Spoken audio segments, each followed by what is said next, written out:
Baik, bismillahirrahmanirrahim. Assalamualaikum warahmatullahi wabarakatuh. Waalaikumsalam warahmatullahi wabarakatuh. Hari ini kita akan lanjutkan ya pembahasan kita mengenai validasi yang ketiga, yaitu validasi metode. Di sini yang akan dibahas adalah yang paling sering dulu ya. Kalau yang paling mudah itu verifikasi ya. Kalau validasi dulu sudah dijelaskan, kalau validasi itu bedanya dengan verifikasi apa? Kalau verifikasi itu pembuktian. Artinya membuktikan apa yang seharusnya eh, terinformasikan gitu ya dari suatu produk, reagen atau kit atau metode uji yang sering dipakai, yang terutama yang komersil yang seperti kit gitu ya. Jadi orang atau suatu lab itu lebih suka memverifikasi ketimbang memvalidasi. Di awal dulu sudah diterangkan bedanya verifikasi dan validasi. Kalau validasi itu mensohikan ya, memastikan bahwa metode yang kita pakai biasanya bisa dari kit yang kita modifikasi. Jadi kit komersil kita modifikasi, apakah suhu reaksinya kita ganti, kita naikkan atau kita turunkan, atau resepnya kita buat setengah resep dan seterusnya, yang sifatnya ini dimodifikasi begitu ya, menjadi bawaan alatnya chemistry analyzer, ternyata kita modifikasi untuk kebutuhan alat fotometer atau spektro semi otomatis. Nah, ini hal-hal yang patut dilakukan validasi begitu ya. Kalau verifikasi kita akan bahas, verifikasi itu hanya pembuktian saja. Jadi tahapannya pun lebih sederhana dibanding dengan validasi metode. Jadi sebetulnya ketika metode kita baik, maka hasil atau data yang diperoleh dari hasil pemeriksaan itu juga baik. Dan selanjutnya, apakah menjadi validasi klinis oleh dokter, penanggung jawab atau konsulen, itu menjadi urusan klinisi dengan klinisi gitu ya. Jadi bahasa komunikasinya sudah bukan bahasa data, tapi bahasa klinis. Ketika dokter patologi klinik berdiskusi dengan dokter penyakit dalam, itu dalam konteks klinik, tidak dalam konteks metode uji begitu ya. Jadi keraguan dan kepastian dari metode pengujian, metode analisis itu ya kita yang lebih tahu.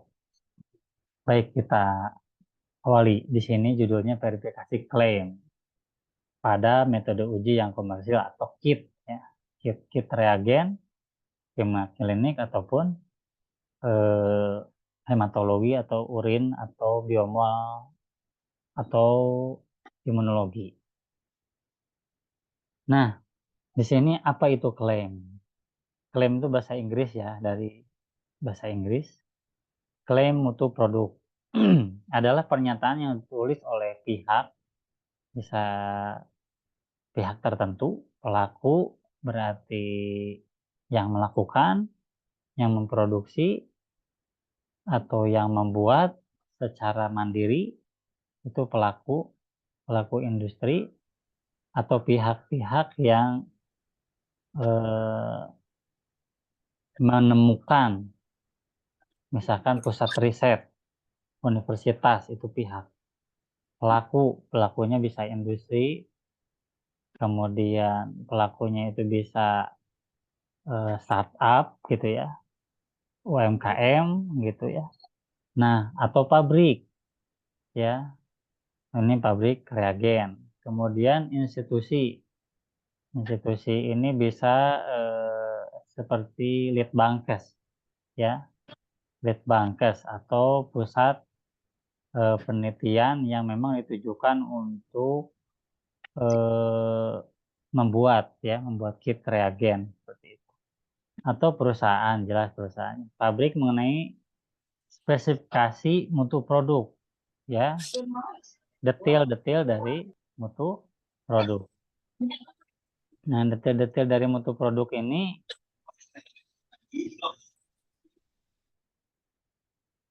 detail-detail dari mutu produk ini detailnya ini ada contoh di sebelah ya.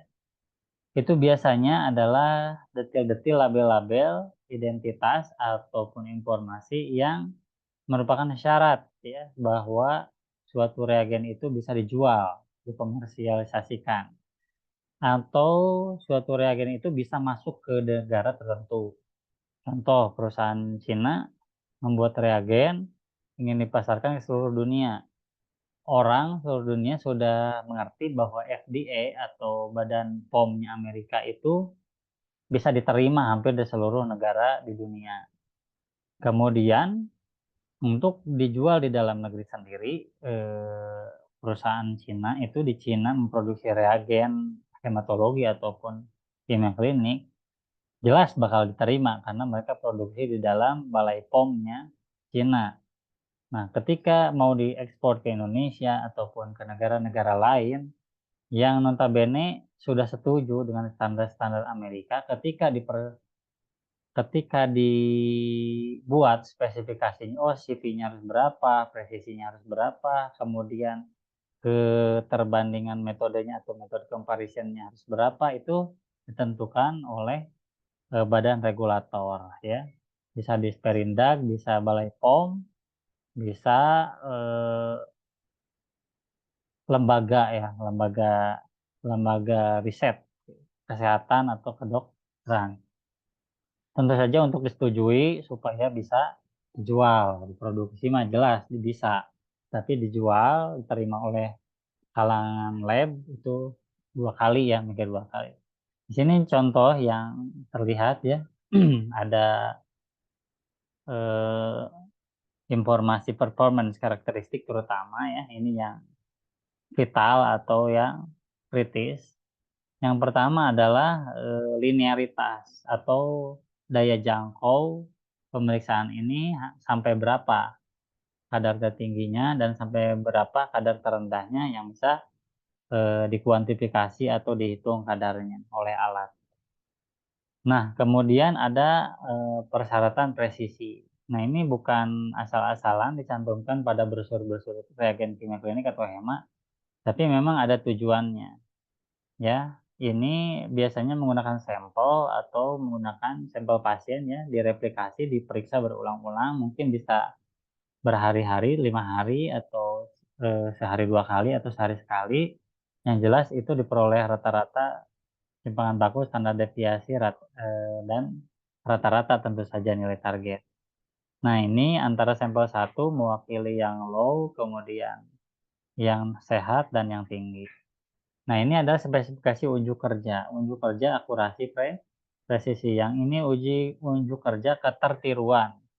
Bisa nggak metode ini itu meniru metode-metode lain ya. Jadi ini kompetitornya misalkan merek Cobas. Nah, dia mereknya Diasis ya. Diasis dia uji banding dengan kompetitornya Cobas. Jadi Cobas lumayan dijadikan pembanding ya karena X dan Y. Nah, Diasis sebagai reagen yang dibandingkan ini jelas sebagai Y ya pada saat membuat persamaan regresi atau persamaan garis lurus. Diperoleh slope-nya 1, kemudian intercept-nya 0,77 dan koefisien korelasinya 0,99. Nah, menurut FDA Amerika 0,99, ada 0,995 dan 0,90 dan 0,98. Nah, itu beda-beda tergantung zatnya. Tapi ini dengan diproduksi begini, kit komersial itu bisa dijual, ya. Nah, itu yang disebut dengan klaim. Nah, ini dia mengklaim CV-nya 1,7 untuk level normal, untuk level normal rendah 3,6. Itu klaim. Klaim dari pabrik, katanya bagus CV-nya 3,6. Nah, kita harus buktikan di lab kita. Diperiksa di lab kita, diperiksa di alat kita, reagen kita, orang kita, atau TLM kita. Nah, benar gak dapat segitu? Ternyata hasilnya taruhlah CV-nya dari 5 kali pengulangan aja atau 6 kali pengulangan, misalkan 3,5. Nah, lebih rendah dibanding CV pabrik. Nah, ini berarti eh, reagen ini sudah bisa digunakan dari sisi presisi ya, ketertiruan, keberulangan bukan ketertiruan ya, keterulangan yang baik. Nah, ketika ini di 3,5 taruhlah ya, terus yang sehat ternyata 1,9. Nah, ini kan tidak masuk ya, karena lebih besar dari klaim pabrik atau klaim manufaktur. Nah, berarti di kalangan populasi normal reagen ini kurang bagus. Nah, kemudian di sampel ini masuk ya, dia 0,8 misalkan CP-nya di bawah klaim. Jadi ada dua klaim yang masuk, satu klaim tidak masuk ke unjuk kerja, performance karakteristik unjuk kerja. Nah, ini bisa dipertimbangkan untuk mengganti reagen ya. Nah, atau bisa juga reagennya hanya untuk kebutuhan sehat dan tinggi yang normalnya nggak masuk, misalkan klaimnya karena ketinggian lebih tinggi dari pabrik, nggak dipakai. Ya, itulah ditulis gitu ya. Jadi keterbatasan kit ini tidak boleh dipakai untuk pasien-pasien kritis di ICU. Nah, kemudian ini ada lagi metode pengembangannya. Kalau ini with P5P, kalau ini without P5P. Dua metode yang berbeda pada satu kit. Artinya kemungkinan kalau begini gimana tuh Pak? Kit ini justru bagus atau tidak kalau dia ada dua metode begitu. Nah, sebetulnya dengan dikasihnya pilihan seperti ini, dua ada with P5P, ini contoh ya, mengkelompokkan bahwa pekerjaan kit ini tuh bisa dikerjakan dengan dua cara, begitu ya, dua cara. Nah, CV-nya juga harus tergantung cara kita. Nah, ini sama dari segi linearitasnya 100 100. Cuma bedanya apa gitu ya? Without P5P dengan P5P gitu ya. Ini kalau with P5P untuk pemeriksaan alat itu SGPT ya, SGPT katanya bisa lebih eh, simple begitu ya, karena sudah dicampur sekaligus reagen. Tapi kalau tanpa P5P ini bagusnya pada pasien-pasien yang sedikit, ya. Jadi kita nyampurkan seperlunya, kita perkirakan dalam seminggu paling 15 sampel gitu ya. Kalau ini dirasa sehari bisa 100 sampel, 100 pasien mungkin bisa pakai metode yang ini. Nah, itu contoh klaim unjuk kerja atau performance karakteristik mutu produk. Ya. Nah, sebetulnya ya FDA sendiri kenapa mensyaratkan itu? Ya, ini sebetulnya memenuhi harapan dari para insan laboratorium bahwa ingin ada pemeriksaan yang sesuai ya, glukosa ya kit glukosa gitu ya, seperti itu. Kolesterol ya kit kolesterol seperti itu. Kemudian jaminan akurasi, jaminan presisi, jaminan kemampuan kerja mendeteksi matriks atau sampel pasien. Jadi kalau dalam skala industri, kadang serum kontrol itu adalah dari sapi. Nah, sehingga dibuat semirip mungkin compatible dengan manusia, padahal tetap itu serum sapi. Begitu.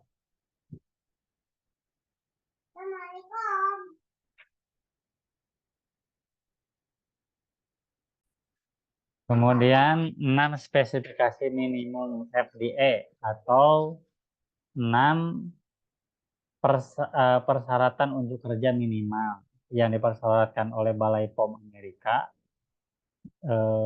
Produk Korea juga mereka sertifikasikan ke Balai POM Amerika supaya bisa diekspor ke Indonesia atau ke Eropa atau ke Asia Tenggara gitu ya, atau ke Timur Tengah gitu.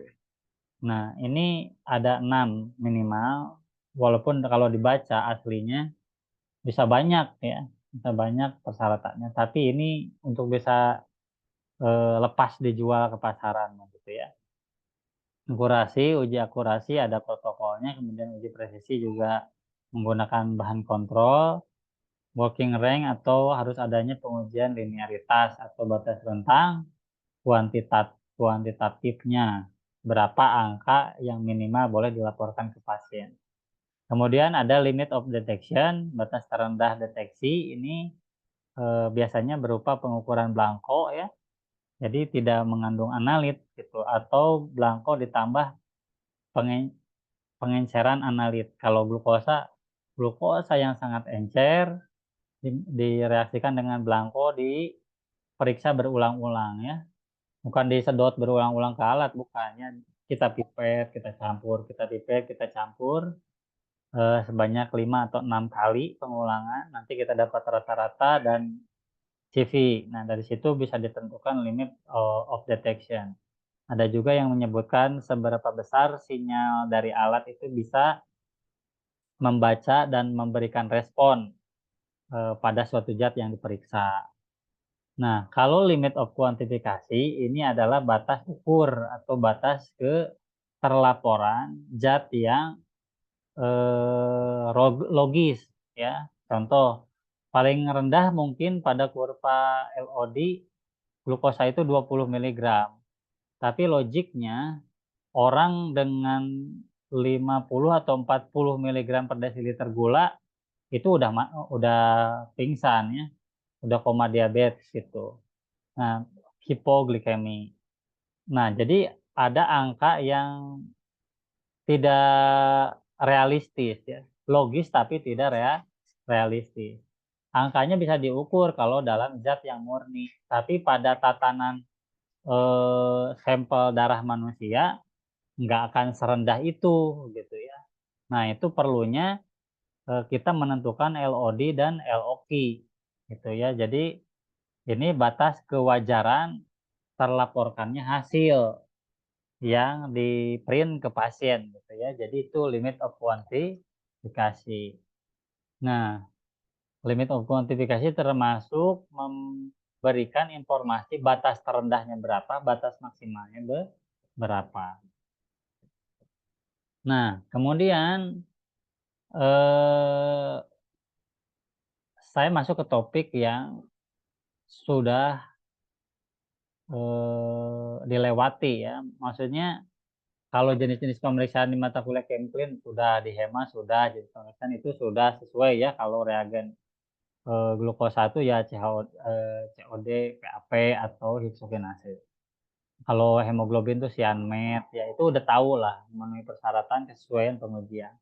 Tapi kalau akurasi presisi kita sudah pelajari di QC. Nah, saya akan fokus di pekerjaan validasi linearitas. Untuk praktikum minggu depan juga bisa, tapi saya akan fokus di sini dulu. Ya, satu pelan tapi bisa mengerjakan. LOD dan LOQ nanti kita akan satukan pekerjaannya di praktikum selanjutnya lagi. Tapi teorinya harus tahu dulu.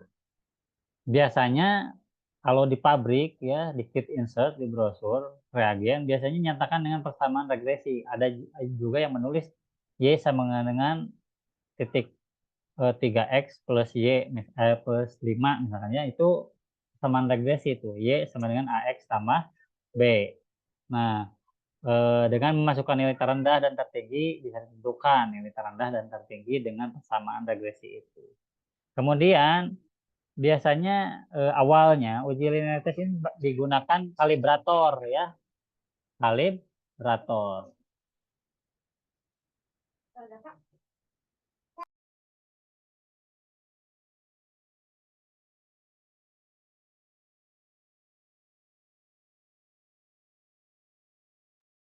Kita lanjutkan ya. Tadi sampai dengan pernyataan pada klaim pabrik. Ya, yang dimaksud itu tadi adalah yang ini nih, yang itu ya. Nah, sebetulnya ada yang menuliskan secara letterlek dengan bentuk persamaan ataupun dengan keterangan bahwa kalau ada sampel pasien atau pasien itu di luar rentang, itu harus diencerkan dengan NaCl fisiologis gitu ya. Ada yang 1:1, ada yang 1:2, ada yang 1:9. tergantung zat yang diukur ya, seperti SGOT, SGPT itu bisa sampai 1000 gitu ya, padahal linearitasnya misalkan sampai 600. Nah, tapi hasil orang yang hepatitis itu kan tinggi gitu ya. Nah, kemudian awalnya di pabrik itu orang dia akan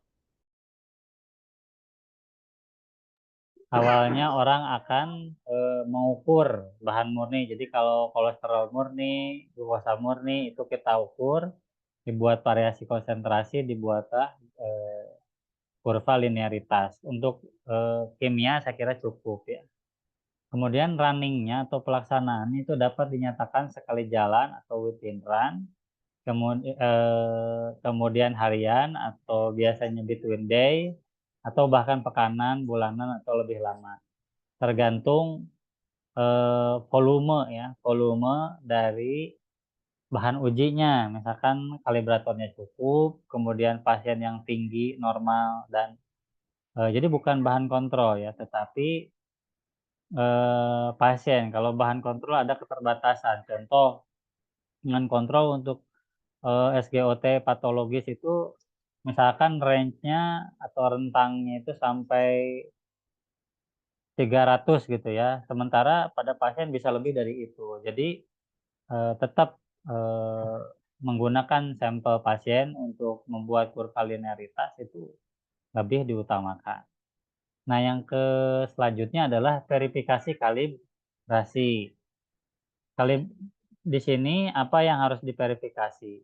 Ya, apa yang harus dibuktikan? Kalibrasinya betul atau salah gitu ya.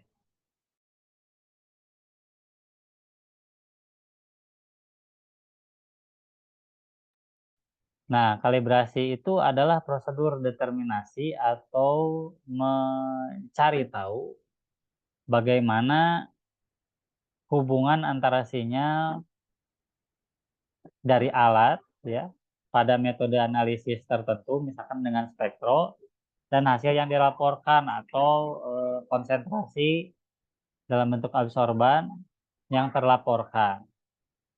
Kemudian biasanya berbentuk garis lurus, dibentuk dengan satu atau dua titik konsentrasi ya, masing-masing yang berbeda.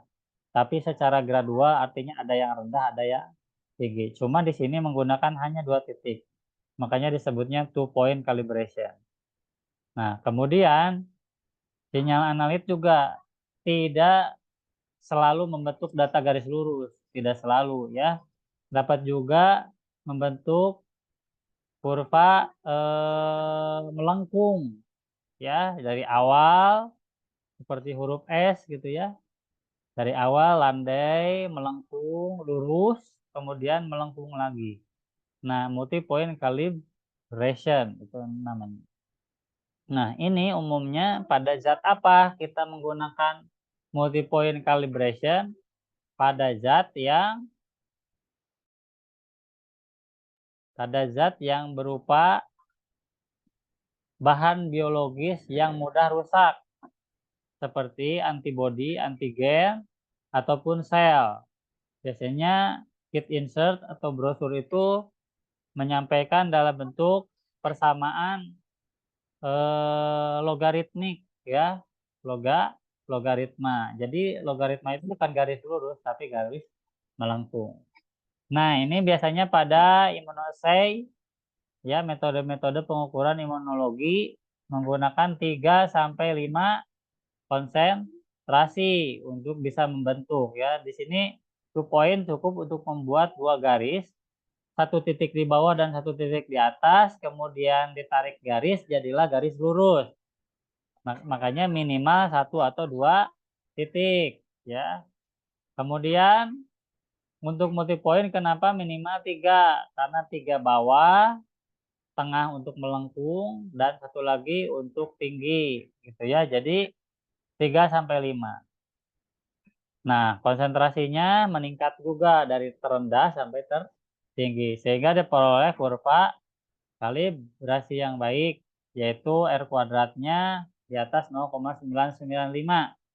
Ini sekali lagi versi FDA atau Balai POM Amerika ya, yang mungkin juga diadopsi oleh beberapa negara yang mengkiblatkan diri ke Amerika ya.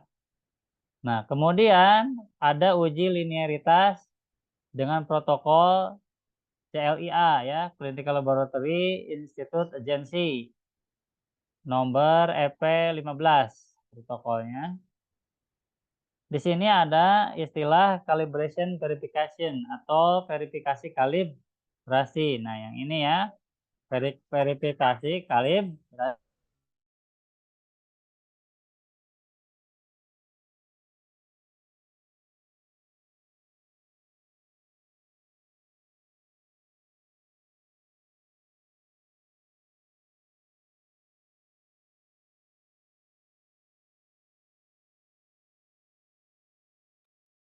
Ya, diberi istilah reportable range atau anonim, bukan anonim, sinonimnya itu reportable range ya, nilai laporan. Ya, jadi lebih umum menggunakan istilah reportable range pada brosur ditulisnya ketimbang rentang linearitas ya. Jadi itu di keyword yang tadi di sini ada eh, istilah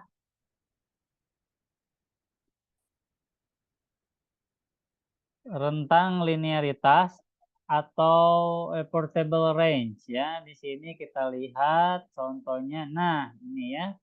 Ada measuring range up to 1000 U per L. When values exceed this range, samples will be dilute. 1:9 diencerkan katanya ya. Ini adalah informasi klaim atau statement atau pernyataan dari pabrik. Nah, itu harus dibuktikan. Betul nggak? Seperti itu. Nah, ada juga yang menggunakan istilah linear range atau working range. Jadi, ini beberapa istilah yang sama itu juga. Ya. Definisi pengujian, definisi calibration verification itu definisinya adalah pengujian bahan yang diketahui konsentrasinya, seperti halnya pengujian pada sampel untuk menilai alat atau sistem. Kalibrasi sejauh rentang pengukuran hasil pasien. Jadi, tetap orientasinya adalah hasil tertinggi pasien yang bisa dijangkau. Ya, tadi ada pasien yang penyakit kuning, GOT-nya bisa 1000. Nah, itu harus bisa dijangkau seharusnya ya.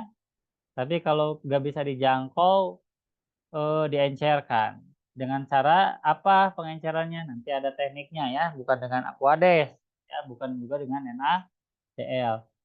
Kemudian reportable range didefinisikan adalah interval konsentrasi analit di mana lab dapat menetapkan atau membuktikan akurasi responsnya atau kadarnya pada sistem. Nah, disebut juga AMR ya, bahasa orang mutu tuh AMR. Analytical Measurement Range ya. Jadi rentang pengukuran analitik. Tuh ya, seperti itu.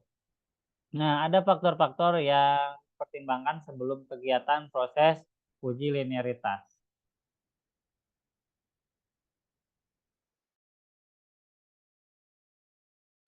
Yang pertama pada sistem metode uji yang komersil. Ini pada kit yang seperti tadi yang tercantum yang dijual ya, bukan pada in-house yang kita modif, bukan pada kit-kit yang sudah kita racik sendiri gitu reagennya gitu ya. Nah, ini pengujian ini melibatkan serangkaian larutan konsentrasi terendah pasien. Jadi menggunakan bahan serum pasien. Bertingkat ya, cari aja pasien yang konsentrasi, misalkan ini pemeriksaannya kolesterol ya. Kolesterol paling rendah 90 misalkan taruhlah ya. Nah, ada yang 90, ada yang pasien. Jadi diambil aja 3 pasien.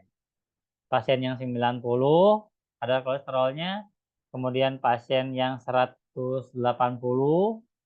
pasien yang 360 kadarnya ya, 360. Kalau ada yang lebih tinggi lagi boleh ya, misalkan yang 400 kolesterolnya. Nah, itu kemudian si serum pasien ini digabung, di-pool ya, disatukan. Kira-kira kalau udah pernah diperiksa, kadar yang tersebut tuh tinggal dijumlahkan, dibagi rata, itulah kadarnya ya. Dibuatlah diagram X, Y scatter ya, ada X, ada Y. Di sini ada dilution factor, karena kita sudah full jadi satu tabung, berarti permainan konsentrasinya adalah cukup dengan diencerkan. Nah, nanti kita terangkan bagaimana cara menentukan. Nah, kemudian diplot titik-titiknya, dibuatlah garis lurus ya, seperti itu. Jadi ini X-nya dilution factor, di sini ada observed value atau hasil yang terukur, yang terbaru ya. Kalau sebelum dicampur-campur kan belum tahu ya. Nah, ini udah dicampur-campur diperoleh kadar masing-masing. Kemudian pada metode uji in-house itu sama apa beda ya? Ketika kita modif kit atau kita meracik sendiri reagennya, katanya menurut protokol CLSI-EP nomor 6 itu mengharuskan uji statistik yang lebih rumit gitu ya. Karena harus bisa mengevaluasi linearitas metode analitiknya. Sedemikian hingga ya apakah terjadi error sistematik atau error proporsional. Error konstan, jadi dari awal itu sejajar terus atau dari awal sejajar ke sana melengkung, memisah, menjauh. Nah, itu semakin tinggi malah si analit tidak sesuai klaim manufakturnya. Melenceng gitu ya, harusnya sejalan, searah. Nah, jenis sampelnya seperti apa yang dipakai untuk uji linearitas? Ya, yang pertama adalah sampel segar atau fresh blood atau darah segar pasien yang hari itu baru diambil. Ini yang ideal. Sampel pasien dengan konsentrasi tinggi, namun harus cukup volumenya. Kalau dapat ada yang tinggi tapi cuma 2 cc Pak kurang. Nah, itu bisa diakali dengan mengencerkan sampel pasien yang rendah kadarnya. Tadi ya, yang sampel 300 ketika volumenya cuma 2 mili, ada ternyata pasien yang 90, 80, itu 5 cc serumnya. Nah, itu bisa diencerkan dengan serum pasien lagi, karena dia bukan sapi ya, sesama manusia. Jadi bukan diencerkan dengan NaCl, bukan dengan Aquades ya. Ini salah besar ya, seperti itu. Kemudian tantangannya sebenarnya harapannya apa? Dapat jangkauan rentang ukur yang real, yang nyata bahwa oh pasien tingginya segitu, gitu ya. Tingginya segitu. Jadi harus menjangkau tingginya hasil pasien.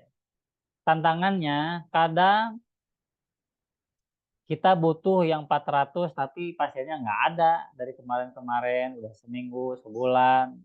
Nah, ini yang skripsi juga hati-hati ya kalau mau validasi metode atau verifikasi metode, pikirkan rumah sakitnya banyak kasus enggak, jangan-jangan banyak yang sehatnya kolesterolnya, jadi nggak dapat yang jangkauan konsentrasi yang tingginya, begitu. Kalau kecil gampang sih bisa diencerin ya, dengan yang encer lagi kadar serum. Nah, ini tantangannya. Jadi nanti kalau keluar di ujian, apa sih keuntungan dan kerugian menggunakan sampel segar sebagai bahan untuk ngetes uji linearitas, ya itu. Kemudian bahan murni jelas ya, tapi murninya bukan murni sebagai bahan kimia, tapi murni dalam bentuk serum. Maksudnya sudah mirip dengan manusia karena memang manusia begitu ya. Beda dengan larutan kalibrator itu zat-zatnya murni tetapi bukan matriks serum. Ya. Dia kadang pelarutnya buffer atau cairan khusus gitu ya. kalau untuk elektrolit atau gas darah. Nah, kemudian ada tipe yang kedua, kita bisa menggunakan sampel commutable. Apa itu sampel commutable? Sampel yang penyajiannya didokumentasikan untuk berinteraksi seperti halnya sampel pasien pada semua metode. Itu artinya apa? Artinya bisa menggunakan serum sapi, tapi didokumentasikan seolah-olah itu serum manusia. Caranya gimana? Diadisi, di-spike, ditambahkanlah kalau glukosanya pingin seperti glukosa manusia, sapi misalkan 60 kadarnya, berarti tambahin 40 miligram per desiliter darah supaya mirip dengan serum manusia. Itu commutable.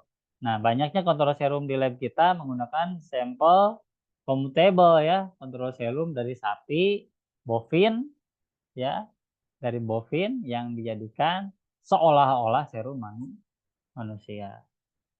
Nah, itu bila sampel dibuat untuk tujuan verifikasi metode, mungkin konsentrasi dan volume dapat diatur ya. Contoh, ingin dapat 500, walaupun serum tertingginya dari pasien itu 200, kita bisa tambahkan 200 secara sintetis ya, secara serbuk gitu, kita encerkan, bukan kita larutkan ke dalam serum tersebut sehingga bisa menyamai kadar pada serum manusia. Nah, itu sampel commutable.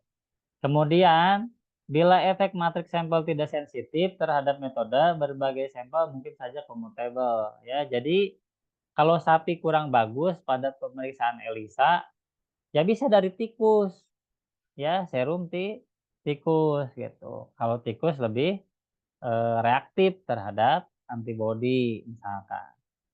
Namun bila metode uji sensitif terhadap matriks, mudah kasinggung ya, jadi mudah terpengaruh oleh matriks misalkan eh, bahan kontrol untuk pengujian linearitas atau serum untuk pengujian linearitas ELISA pemeriksaan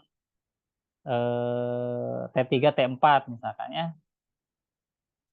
Nah, ternyata dia poliklonal. Kemudian eh, dipengaruhi oleh obat-obatan yang ada di dalam serum. Nah, itu sensitif terhadap matriks. Nah, sampel jenis ini tidak diperkenankan, ya. Makanya ada kurangnya menggunakan serum pasien. Serum pasien biasanya karena ada obat gitu. Tapi sapi obat tidak ada, tapi ya gitu homologi antara antigen yang di sapi dengan eh, antibodi pada manusia berbeda. Begitu ya. Kemudian sampel metode spesifik dan suroget atau suroget sampel.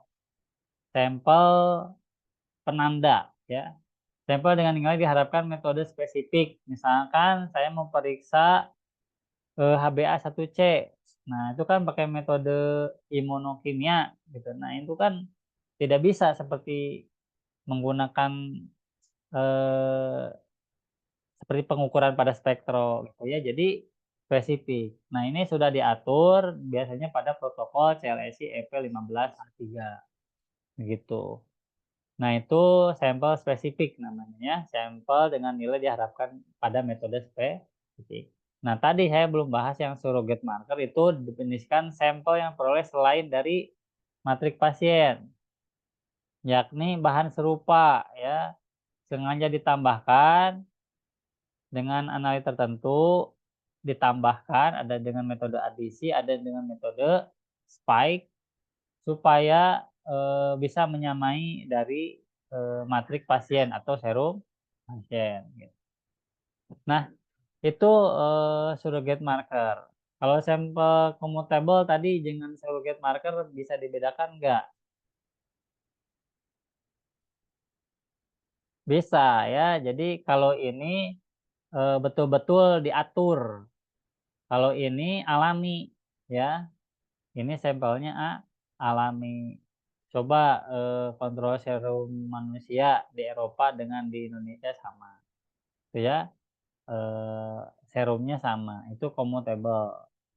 Jadi, bisa menggunakan, eee, serum yang mirip banget, gitu ya, mirip banget. Tapi ketika orang Indonesia, eee, imunoglobulinnya tinggi, di saat dites darahnya di Amerika, itu banyak positifnya, reaktif banget di sananya. Tapi ketika serum-serum orang bule dicek di kita, kurang reaktif, ya kurang kurang reaktif. Nah, berarti sampel si orang bule itu tidak compatible dengan kita, gitu ya, dengan orang Indonesia. Nah, itu, jenis sampelnya ya, tapi satu faktor yang kritis apa sih gitu ya, kalau ditanya, sebutkan satu faktor kritis, yang menentukan uji linearitas itu berhasil di antara, jenis sampel, linearitas, dan yang lain-lain, yaitu faktor komutabilitas dan efek matriks. Ini penting sekali dalam membuat kit baru atau mengevaluasi kit baru. Jadi kasarnya itu seperti ini, periksa SGOT di Amerika itu belum tentu sebagus di kita, gitu ya. Itu karena permasalahan komutabilitas dan efek matriks, orang kita. Orang kita mungkin jarang minum obat tidur, orang bule banyak minum obat tidur. Jadi matriksnya ngaruh banget ya. Kemudian uji linearitas itu dia kerjakan seperti apa untuk minggu depan? Ya, jadi tidak terlalu sulit, biasanya cukup menggunakan pipet saja. Yang pertama kita, menggunakan sampel pasien atau surrogate sampel. Cukup gunakan 2 pool ya, yang rendah dan tinggi. Nah, kemudian harus menggunakan pipet volume yang tetap. Jadi kalau pakai 100 mikron terus, banding-bandingnya itu, ngencer-ngencernya. Atau 500 mikron terus. Hitung kebutuhannya berapa. Nah, anggaplah kita punya 2 pool ya, punya 2 tabung sampel mahasiswa, yang satu low, yang satu high, saya kasih label. Yang kedua, kita buat larutan baru, yaitu larutan penengah atau tengah antara low dan high, yaitu mid pool namanya. Pool yang untuk pertengahan. Bagaimana cara membuat larutan mid pool? Satu bagian yang low ditambah satu bagian yang full. Misalkan ini punya 2 cc, ini punya 2 cc. Saya tambahkan ke sini 500 mikron dari low full, dan saya tambahkan ke sini 500 mikron dari high full atau dari serum yang tinggi. Masing-masing 500 banding 500, kita dapat 1 cc mid full ya. Mid full. Buat lagi konsentrasi. Ini udah ada 2 titik konsentrasi, ditambah ini 3, bawah, tengah, atas. Low, mid, high. Kemudian bagaimana memperlebar lagi, tambah titik gitu ya. Tadi ini kan cuma titiknya, titik di bawah, titik di atas, titik di tengah. Jadi cuma ada 3 titik untuk membentuk garis. Nah, kita tambahkan mid low pool. Caranya bagaimana? Satu bagian low pool ditambah satu bagian mid pool ya. Jadi si larutan ini kita ambil 500. Jadi sisa 500 ya. Tambah 500 di sini, dapatlah 1 mili atau 1 cc. Kita sudah dapat 1 mili larutan mid low pool ya. Jadi menengah ke bawah, mid low pool ya. Kemudian ini sudah ada berapa titik? 1, 2, 3, 4. Sudah punya 4 titik. Nah, sekarang tinggal 1 titik lagi, mid high pool. Mid high pool adalah konsentrasi antara nilai tengah dan nilai tinggi. Ya, jadi kita kasih label mid high pool. Satu bagian high pool ditambah satu bagian mid pool ya. Jadi yang ini habis nih, kalau diambil 500 ke sini, diambil 500 ke sini, mid poolnya habis. Makanya nomor 2 ini jangan 500 ya. 1 mili 1 mili ke sini baru 500. Nah, akhirnya kita dapat 5 skema konsentrasi. Kemudian yang menentukan lain adalah jumlah pengulangan. Pak, itu duplo atau sekali aja? itu CLSI merekomendasikan 2-3 ya. 2-4 replikasi, artinya nanti dikerjakan oleh 2-4 orang ya untuk satu konsentrasi. Nah, mungkin 4 orang konsentrasi rendah, 4 orang konsentrasi rendah ke tengah, 4 orang nanti diatur sedemikian titik 4 ulangan, gitu ya. Bukan 4 sedotan ya, salah. Kemudian jumlah level kita batasi 3 level saja, low, normal, dan high. Kemudian kalau ini rekomendasi nanti kalau di lab ya, 5-6 konsentrasi harusnya. Kemudian range ya, batas linearis klaim pabrik menunjukkan seberapa jauh tadi masalah penilaian. Jadi kalau kita udah dapat kurva dan garis batas bawah batas atas untuk kurva linear tadi, harus di bawah pabrik ya, harus di bawah pabrik 2 SD dari batas atas dan naik dari batas bawah 2 SD. Jadi harus ada di rentang pabrik atas atas bawahnya gitu ya. Nah, ini contoh pemeriksaan kolesterol menggunakan larutan konsentrasi standar miligram per desiliter kolesterol 100, 200, 300, 400, 500. Desain awalnya kita punya 1, 2, 3, 4, 5, 5 larutan. 5 larutan dengan konsentrasi 100, 200, 300, 400, 500 kolesterol. Kemudian diukur lah ya. Ternyata kan yang benar tuh kalau garis regresi itu vertikal pas ya ke pojok. Nah, ini kelihatan data linearitas kita malah melengkung ke bawah ya, melengkung ke bawah. Kalau melengkung ke bawah begini namanya error proporsional atau konstan. Proporsional ya, mulai ngaco dari sini ya, melebar. Sampai sini masih ditoleransi lah segini gitu. Tapi udah ke sini makin lebar ke bawah, yang ini tetap tegak dia diagonal. Jadi benarnya relatif ke garis tengah, ini diagonal. Jadi ini ternyata hasil pasien di sini lebih rendah dibanding seharusnya 30 mg per desiliter. Terus hasil di sini ternyata 10 mg lebih rendah dibanding seharusnya. Seharusnya yang mana? Yang garis hitam ini, yang putus-putus. Nah, itu cara menilai klaim linearitas dan hasil pengujian. Nah, ini kita akan praktekkan minggu depan. Jadi 1, 2, 3, 4, 5, 6 ya. 6 seri. 0 ya, 0 dilihat absorbannya diukur berapa. Kemudian yang konsentrasi 100, 200, 300, 400, 500 mg. Masing-masing ini sudah ada angkanya. Nah, jadi grafik ini tuh dibuat dari data ini. Ya, yang diambil mana saja? Ini X, ini Y, ini X, ini Y, ini X, ini Y, ini X, ini Y, ini X, ini Y, ini X, ini Y. Jadilah yang ini, ya, seperti itu. Oke, demikian ya yang bisa saya sampaikan. Saya kira tidak ada tanya jawab dulu. Kita bahas tanya jawabnya di praktikum minggu depan offline. Handoutnya saya simpan di meja nanti ya untuk apa yang harus disiapkan dan apa yang harus dicatat oleh masing-masing kelompok. Demikian saja dari saya, kita akhiri saja. Assalamualaikum warahmatullahi wabarakatuh. Waalaikumsalam Waalaikumsalam warahmatullahi wabarakatuh.